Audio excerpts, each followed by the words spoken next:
Hello and welcome to Darius Comic School, and today we cover a classic, Akira by Katsuhiro Otomo, and of course everybody has already talked about this comic, but if somebody browses through my recommended list, this should be on there, and for good reason. It's a masterpiece, and well, we will take a look in a second at it.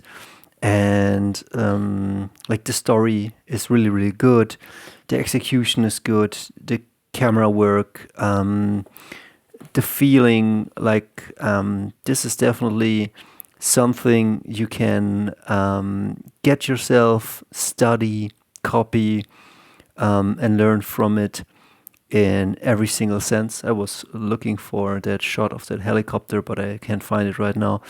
But yeah, and it's I guess, this one is a pretty thick book, and it's somehow like a holy grail for me.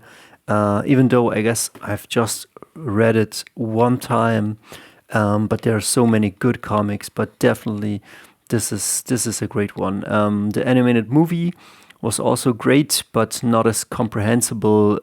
Borderline stupid in a way, because the story didn't translate. You cannot fit this stuff in 2 hours, and then they concentrated less on make it understandable. They just, or at least that's where they focused on making it amazing, and they did a great job at that. But the story is so much deeper. I was reading the manga, and just the depth of the story is just insane. If you want to stay until the end and see where my Operation Operation Übermensch is going, I'm also thinking about calling it maybe Commander Werewolf, but my protagonist is not a werewolf.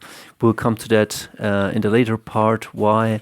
But you can see I'm just sketching up designs, and I will tell you at the end of this video where this stands. So, Akira, a cult classic. Let's find out why. I'm sure the most know this, but if you don't know it, this is how it starts. And I got Akira from there was a certain list, and once I decided I want to make comics, I was looking at the, like, as a movie maker, and that's where I started. I wanted to do comics, but there was no comic school. That's why I'm making it. But in movie school, we kind of watched movies and analyzed them and tried to understand camera work, story, pacing, everything about it. So once you understand your, how do you say, everything that goes into a movie, everything that goes into a comic, you can start not to replicate it, but to put it together. So this is written in German. So it's written: Am 6. September 1992 um 14:70 Uhr explodierte im Großraum Tokio eine neuartige Superbombe. And it says in English: on December the 6th, 1992, at 14:17, in Japan, Tokyo, a new super bomb exploded. But we will find out that this is not a bomb, not something, not a nuclear bomb. We will find out what it is later. And so the first pages are kind of, this would be a great thumbnail: Akira, Katsuhiro Otomo. Maybe this is the thumbnail. And as you can see, Tokyo gets blasted, and hours later, the Third World War starts, and every major city will be destroyed. But I don't know why. Like, maybe somebody thought they dropped a bomb on somebody, but yeah. And then society, or the world, starts to build up again, and then 38 years later, in 2030, we have New Tokyo, and that's the setting. I mean, already, like, we're just 1, 2, a splash page, 3, 4, 5 pages in, again a splash page, and we're already, man, what a great start. We already had a bomb detonating in Tokyo, a world war, and now we're in Neo-Tokyo in 2030. And that's where we start. Like, don't tell me this ain't a movie. This is a movie. And it's a comic and a manga. And with here, I almost can hear the motorcycles running here. And then you have the streets. And then you have here big Tokyo. And then we got typical manga. And we're now in Neo-Tokyo. That's how you introduce a person to a story. You throw it right in there in the setting. That's also something I'm thinking. How does my comic start? Where can I start? And then we're in a destroyed future, and I think we're following some kids or teenagers, and it's a motorcycle gang. It's already great. Our perspective on this in this world starts with outlaw kids, and it's a motorcycle gang, and they're juvenile, and they're racing, and pretty much it starts with speed, with fun, and at a certain point here is a destroyed bridge, and we have our main protagonist. I think it's Kaneda, and he's the head of the motorcycle gang. And I think what they find here is this is the original crater of the bomb. As you can see here, this is the lights, and this is how big it is. Maybe it should even be bigger, but it should fit on the comic page. And so they discuss this, and this is Kaneda and Tetsuo. Tetsuo is his good friend. But Kaneda is a bit more intelligent, and Tetsuo is a bit more reckless, I think. And again, they have motorcycles, and they're racing around here. So, pretty cool. We have a start. It was the Third World War. A new bomb exploded. Then we have here these kids racing 2030. And then here Kaneda sees somewhere on the street some figure, and he sees a kid or something like this. And he says, "Oh my God. What's that? Get out of the way." And we see here this kid has a 26 kind of printed or on his palm of his hand. And who's this? I think Kaneda, the not so smart one, races against that kid. And then look what happens. Boom! Like, I think here's the kid, and the kid holds up his hand, and with the power of his hand, he kind of puts up a force field there. I don't know what happens, but Tetsuo, I don't know. We'll see what happens.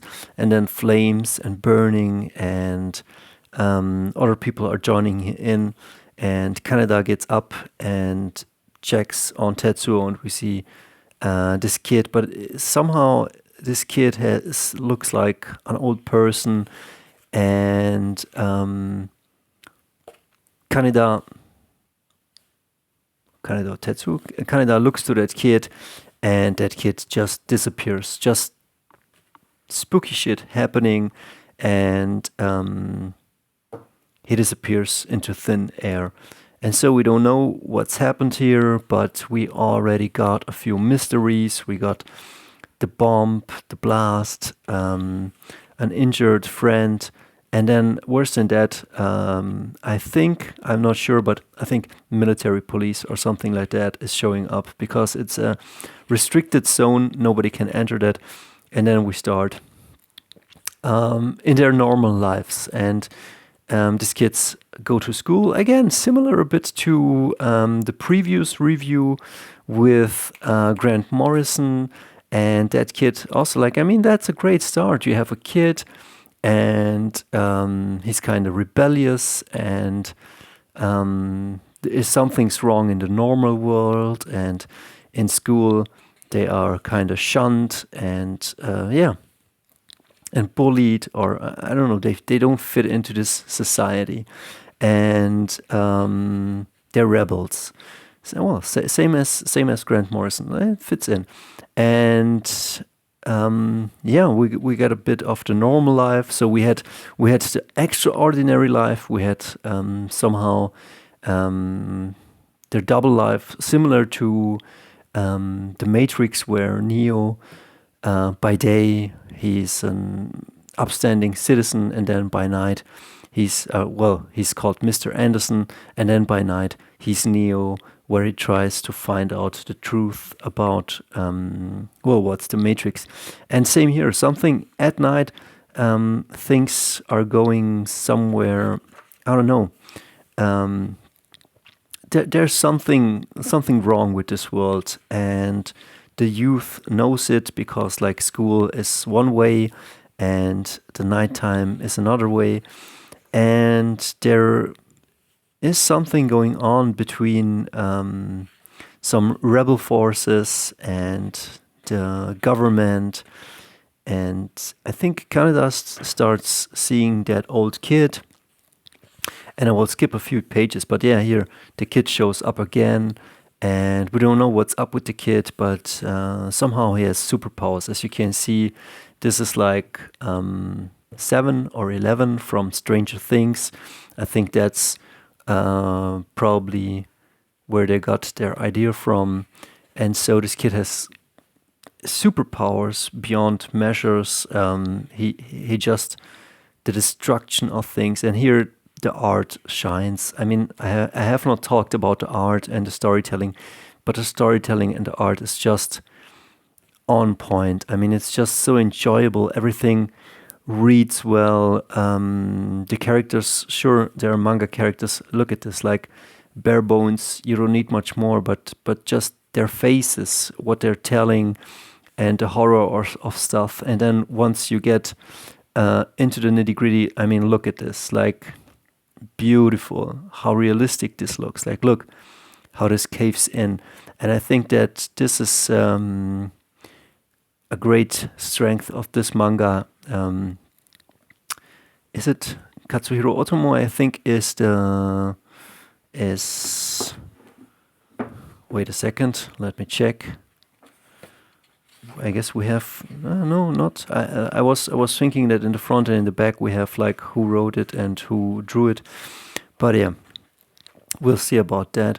But great stuff going on here, and the world building is just beautiful. Like we're kind of following the.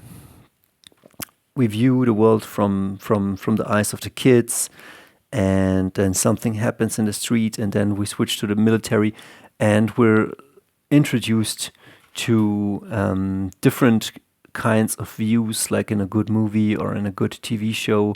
So the circle and the storytelling expands and goes deeper, and that's when we meet this guy. I think he's a government something, general something, and he's there to manage the Akira threat. And I will skip a couple of pages. And so Tetsuo is kind of, I don't know what happens to him, but somehow the kids from the beginning get involved into some rebellious, I don't know how you call it. There's government forces and rebellious forces, and they get involved in that. And then there's the mystery of that old kid, which has psi powers. And as the story goes on, we go deeper and deeper into whatever happened there. And it's pretty brilliant stuff. I mean, this is. I don't know if Stranger Things took inspiration from this, but this is just brilliant. And also, story-wise, telling the story from the perspective of common kids, it will also give us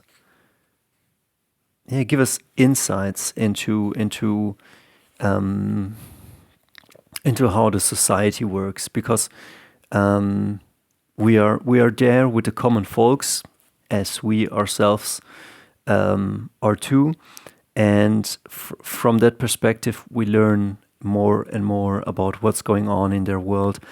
And so we learn about what the government is doing, what the rebels are doing, what is all about with the Akira thing. And I think technology created those kids. And at a certain point, they went too far. The kids have numbers, and government tries to keep them under control. But something happened to, I think that's Tetsuo, the kid who had the incident. And after all this time, like I don't think we see Tetsuo, but he's kind of gone, and we only know that he's in a hospital, or he was in a hospital, and then he gets released, and the kids meet him again. But he starts to change. Something strange starts to happen to him. And again, this is a very violent world. They are part of a biker gang, and so they battle each other. And Tetsuo gets himself always into trouble. He's a bit of impulsive. Maybe also that is a bit of a mirror, because Tetsuo is always impulsive. Kaneda is more thoughtful. He's more emotional, vengeful. Tetsuo is more, you know what I mean? There's definitely the contrast in characters, and the way you are that leads you down a certain path. So Tetsuo is definitely more traumatized, more vengeful, and Kaneda starts to stop him. He says, okay, that's enough. Like, you don't need to, we're a biker gang, but we don't need to murder the others. It's okay that we're rival. It's okay that we fight each other. And this is when the friends divide start right here. Only that now Tetsuo has gained some of the superpowers from Akira, and that will lead to catastrophic events. And this is what is comic is so beautiful, not just beautifully written, but you give a powerless kid that is heavily traumatized and poor, and kind of the trash of the society. He starts to become the most powerful being probably on the planet. And we dive deeper into the government experiments with those kids and what they do, and pretty strange stuff. Like, I mean, everything is beautiful, and every beat, every page, every chapter, just the stakes keep on rising. And Tetsuo, again, at a certain point, he doesn't want to be that jerk, but he starts to embody or to develop these strange powers, and the government is trying to find him, and pretty brutal. So Tetsuo, I think, at a certain point, starts to go total AWOL, you would say, and he starts to murder everybody who stands in his way, because he's experiencing pain in his mind. Violent people try just to fuck with him, and here's the beautiful helicopter, and then this beautiful scene. Like, again, this manga feels like a 90s blockbuster movie on steroids, and just the art, the storytelling. I don't want to spoil too much, but then this general guy, we don't know what's up with him. We leads us to Akira, or what was once Akira. We don't know. We have not seen it yet. And things just keep spiraling out of control and get worse and worse. And the story gets deeper, and our personal involvement, and Kaneda starts to assemble this biker gang, and he becomes like this almighty god. And and a few people, the military starts to fight him, but also Kaneda starts to fight him then with the underground and the resistance, and it's just amazing. So I don't want to spoil too much. I just wanted to add this to the Evergreen collection. If you don't know what Akira is, I highly recommend you experience it for yourself. And if you're still here, let me tell you about Operation Übermensch. I was kind of checking on Barry Windsor-Smith's Monster and Rune. And I was also checking on, I think this is Ron Perlman on his Monster and Beauty. Then I got here some monsters from Conflict 47 from Warlord Games, where they create with animal things. They biological modify their soldiers to win the war. Then this one is for gargoyles. And then I checked out the movie DNA with Marlon Brando, where he has like this the mysterious island of Dr. Monroe. And I have here this German soldier that probably fell somewhere on the Ostfront and then gets turned into a new weapon against his will. So, and I was thinking maybe they create a hyena, a lion, a tiger, a nashorn. Like they have certain tanks and probably they have certain soldiers. And I was definitely stealing some ideas, but I think that something unique will come out of it. So a crazy scientist, him put in here, and we've seen the story a million times, but I'm certain I will put a good spin on it. And this evil guy who runs this facility, he says the Führer loves his wolves and dogs, but he himself wanted something a bit more stronger. And he creates this lion-like thing.